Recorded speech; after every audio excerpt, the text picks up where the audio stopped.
Okay, so in the last video I mentioned that the next video was going to be on the law of rhythm. Now, I didn't expect to make this video today actually. I think this will be the third one I posted this week, so props for that. But this morning a few videos synchronistically popped up on my newsfeed, and I was highly disappointed in them. It was another one of those instances where someone, I guess, read the book The Secret and they're this subconscious mind guru, not me. And it's like one of those videos where they're like explaining electricity and how the lights work and the routing system and all this other stuff. They leave out one detail: how to plug in and turn on the light. And so in this video, the first part, I'm going to go over what they're already teaching, along with a few things from my perspective, my little twist on things. And then in the second half, we're going to be going over what they're not teaching you.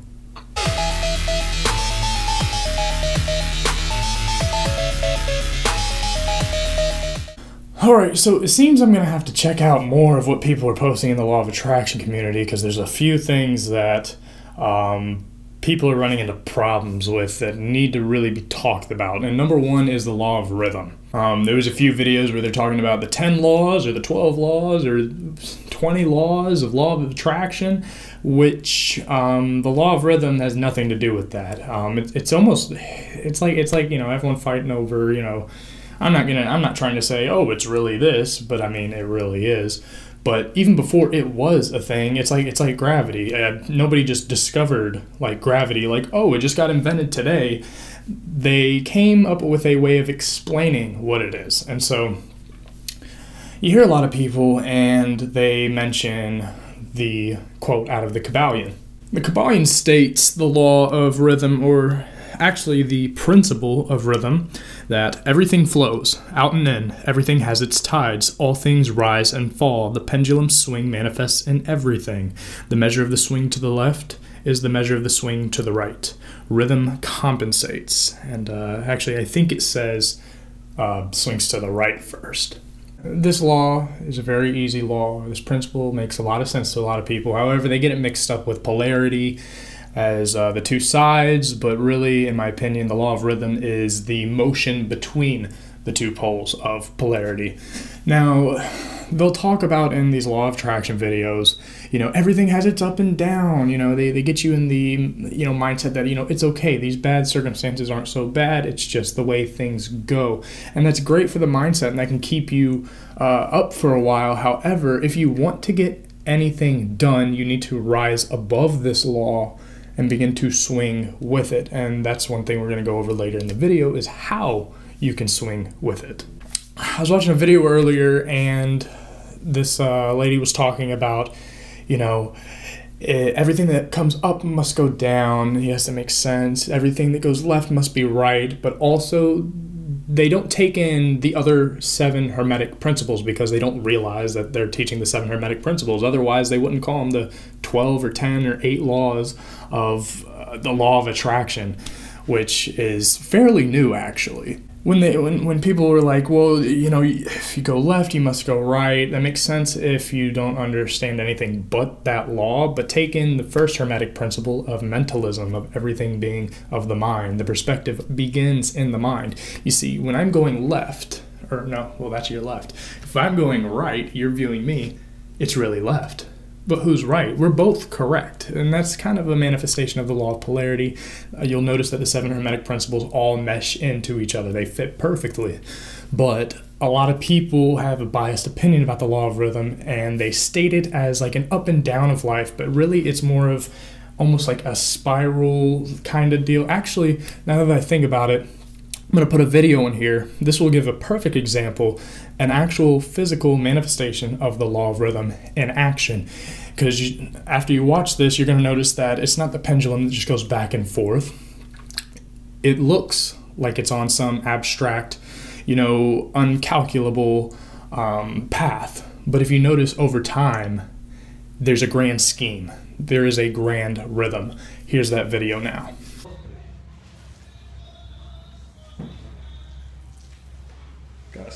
Casi eso es. No,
So that is a physical manifestation of the law of rhythm.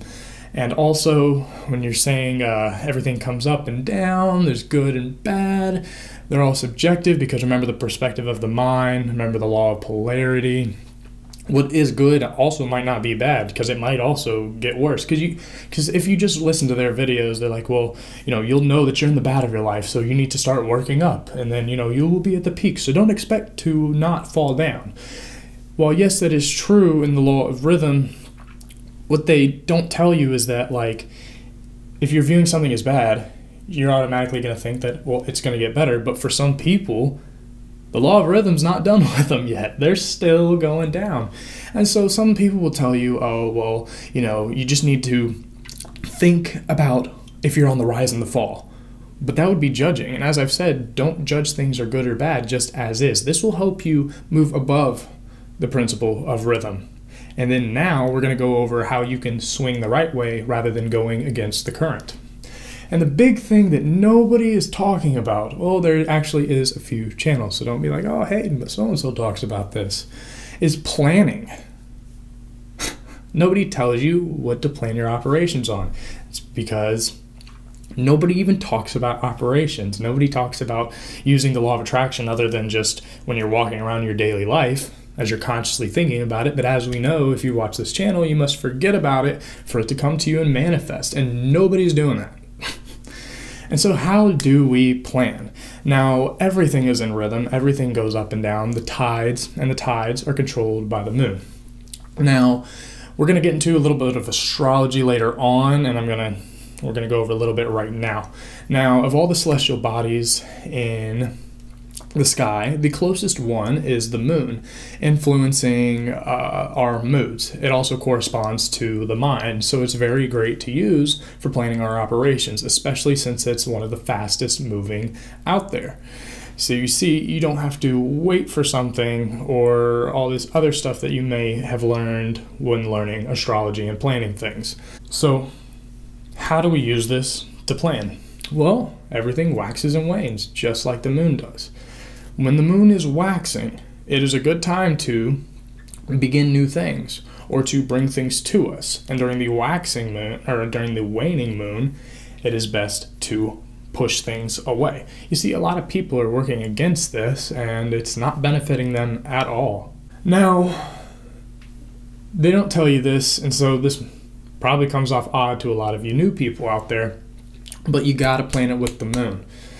This is why a lot of traditions will plan everything around the cycles of the moon.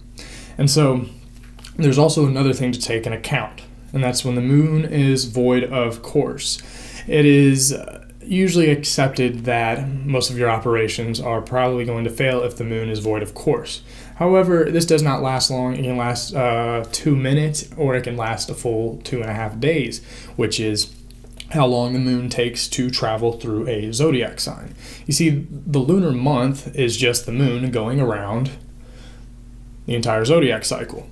Now, half of the month is going to be waxing and half of it's going to be waning. And so you're like, wow, I'm going to have to wait 2 weeks to bring some money because of the waxing moon?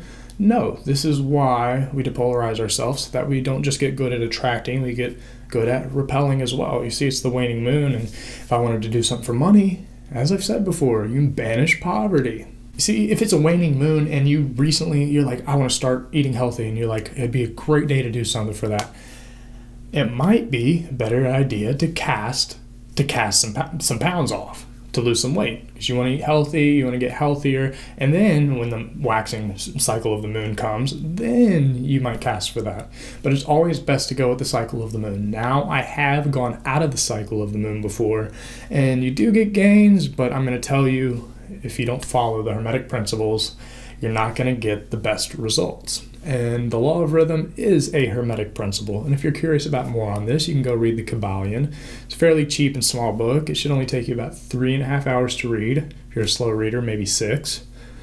But it's a very good book to start with. And you see, when we are in a centered position and we aren't just one-sided and good at bringing this to us, because the law of attraction is all about one side. It's all about attracting. There's nothing about banishing whatsoever. No rejection.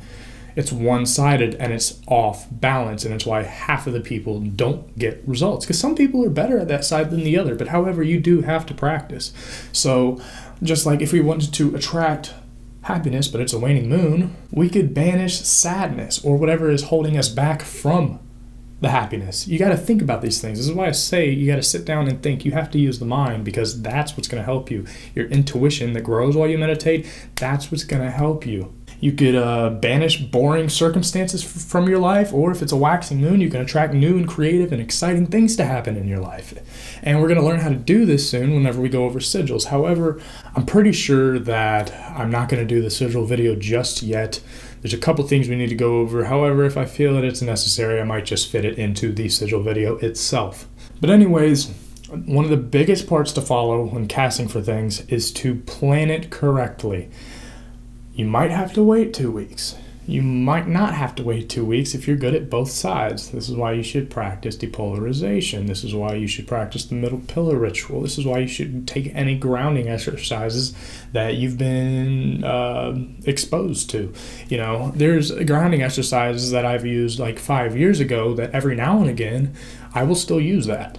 Now, it's not my daily practice, but when it's needed, I will use those things. This is why we study. This is why we look for different mentors. We look for different resources. We're constantly learning, but at the same time, you want the learning ratio to the experience ratio to be 1 to 3. You need to be spending 75% time in experience and in meditation and casting for things, sigil creation, charging a candle, whatever you're doing, you have to practice. And also, the law of rhythm applies for everything, not just charging a sigil or a candle or casting for something, also in your life. Because if you don't even practice anything, you can still take something from this video that the other videos aren't getting you. Let's say you wanted to start up a new project, or you got a new startup coming up. Wait for the waxing moon. And also, it's best to wait until Mercury retrograde is over too, which I think is over on the 15th of April actually, because Mercury does govern and rule over commerce and business and travels and other things such as that. And we'll go over more astrology and how we can really plan for things, but one of the biggest things that you really need to know, the others don't really matter because, Saturn moves it takes 6 years to go through a sign. So for now, plan it with the moon. If you already have an astrological knowledge and you understand the zodiac signs, you may even want to wait for the moon to be in a specific sign for your operation. Let's say, Leo. Leo is the fun and romantic center of attention. It's almost like the sun in a zodiac sign. However, it's not. You see, I would call Leo the guy in every Nicholas Sparks movie, which I think there is a guy named Leo in one of them. I think that's probably why they named that character. Leo is the fun and an eccentric person at every party. And so if you wanted to become more popular or be viewed as more popular, or if you wanted to have greater influence at your work, you might wait for the moon to be in Leo. Or let's say you're wanting to get rid of a habit. Pisces rules over habits. So I would wait until the waning moon to be in Pisces. Make sure it's not void, of course. And then cast to quit whatever habit you have. And this is how you get real results. And they're not going to teach you this in these law of attraction videos because they're all based on other people's law of attraction videos. This is why if you are learning things, I suggest 75% experience, because the things that they're teaching in those videos, you'll be meditating and something will come to your mind and it'll give you the rest of the knowledge that was left out, because the knowledge is within you. You see, all the stuff that I'm teaching, you will find out for yourself. The same things that my mentors taught me, it wasn't until I actually started practicing that I understood the deeper mysteries of what they're talking about. You see, they say what you focus on expands. And I realized that, but it wasn't until I was in temple one day and I was doing a meditation on a focal point. And I was sitting there, and you have to clear your mind. If you want to get the knowledge, it will come. But it was then truly when I realized that everything around that point was almost blurry, and that the things in your life are reflecting your point of view, what you're focusing on. You see, if, let's say, this painting was something that is holding you back, and you're focusing on it, you're not looking at over here. There's good over here, but you're not looking at it. What you focus on is going to reflect in your life, and it's going to be what manifests into your life. Now, I still have trouble putting some of these things to words because, well, also a few astrological aspects in my birth chart, but either way, I'm telling you, if you do the practice, you'll get to a point where, you'll know more than me probably. You see, I have a hard time with putting what's in my head into words. You probably have noticed that if you've watched enough videos. And it's why I kind of have to ramble on for a while to get my point across. And, out of 100% of everything I've given you, there's a good 20% gem in there. And so also with this channel, it is my practice speaking, and it's my challenge. It's me challenging myself to overcome that. And so start meditating, as I've said. You'll get the intuition, and start planning your operations with the moon. Start falling into the rhythm, into the cycle of the pendulum. Don't just understand, oh, you're going to have goods and bads and ups and downs and this and that. All right, there you go. You learn the law of rhythm and that's how you use it. No, the way you use it is you fall into rhythm. Start with the moon. Now you can go look online. There's plenty of void, of course, calendars. There's plenty of astrological calendars out there. I have a handbook one that I have on me at all times. It shouldn't be any more than, I'd say, $10 up at your local New Age shop. But I would suggest getting it. Now, I know that some of you are like, I won't need it, but trust me, you might be driving along one day and you're like, oh my gosh, this would be easy to cast for, this is something I could do, and I could forget about it because most of the things that I cast for are off the spur. And sometimes I have to wait a couple days. Sometimes I don't, however, and these are the ones that are easily forgotten about. So those of you who have trouble forgetting what you've casted for, take note of this. Now I'm starting to get to the point where I'm just going over and over and over, but either way, use the law. Don't just understand the law, utilize it. Plan to wax with the moon and then wane with the moon. Fall into the rhythm with it, and you will notice that your life will go more the way that you want it. But also, as the law of rhythm, there are ups and downs. And so you do have to understand that too, but however, it's more than just a practical understanding. There is a practical practice. And so, fall in line with the moon. Don't do it during a void, of course. If you want to get deeper into it, wait for the moon to be in a certain zodiac sign. And that's really all you need to know. Because we've already gone over how to cast for things, how it works pertaining to the principle of gender in the mind. We've already gone over how it's going to manifest in synchronicity, that you have to forget about it, that you've got to use the emotion and the visualization, the force and the form, bring it together to bring the manifestation across. And we've almost gone over everything, even planning now at this point, and we're almost there, guys. And soon we're going to do sigils, and that'll be an actual method that you can use, only using pen and paper, how to cast for something, because I have gotten questions of, how do I cast? Do I just think about it real hard for a second? No. If you've watched this channel, and a lot of law of attraction channels don't mention this, but the subconscious mind speaks in symbolism. So we're going to be creating symbols to put across the mind, to cross the filter, to get across an impression to the subconscious mind to bring about what we're wanting. So pretty soon, everything's going to tie full circle in this self-mastery series. And I hope you cast for things, because trust me, that's when things start working is when you actually take action. And that's the biggest problem, is people don't take action. And then it isn't until they do it and then they're like, I didn't think it was going to work, which by default, then they end up forgetting about it. And then they hit me up and they're like, hey, guess what just showed up in my mail? And I'm like, well, I mean, it doesn't surprise me. I mean, I've gotten enough practice with this that I know that it works.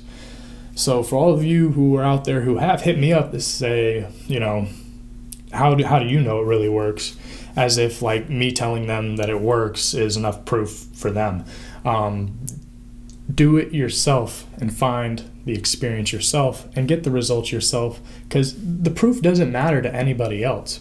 See, it's like me saying that my head hurts. Somebody could be like, oh yeah, well, prove it. I'm not going to be able to put my headache into you for you to feel it. And would it even matter about that? See, people argue about such insane bullcrap. This is why you should be practicing your grounding exercises. I'm still rambling on, so I'm going to cut this video off. I've gotten most of the bullet points across, I'm pretty sure. If I left out anything, you can assure that it'll be in the next video. Either way, I will for you all to prosper. Whoa. If you want to check out my last video, I totally forgot. Click right here. If you want to watch my last video, click right here. And if you want to subscribe, which I don't know why the hell you wouldn't, you can click right here. I will for you all to prosper, and have a great day.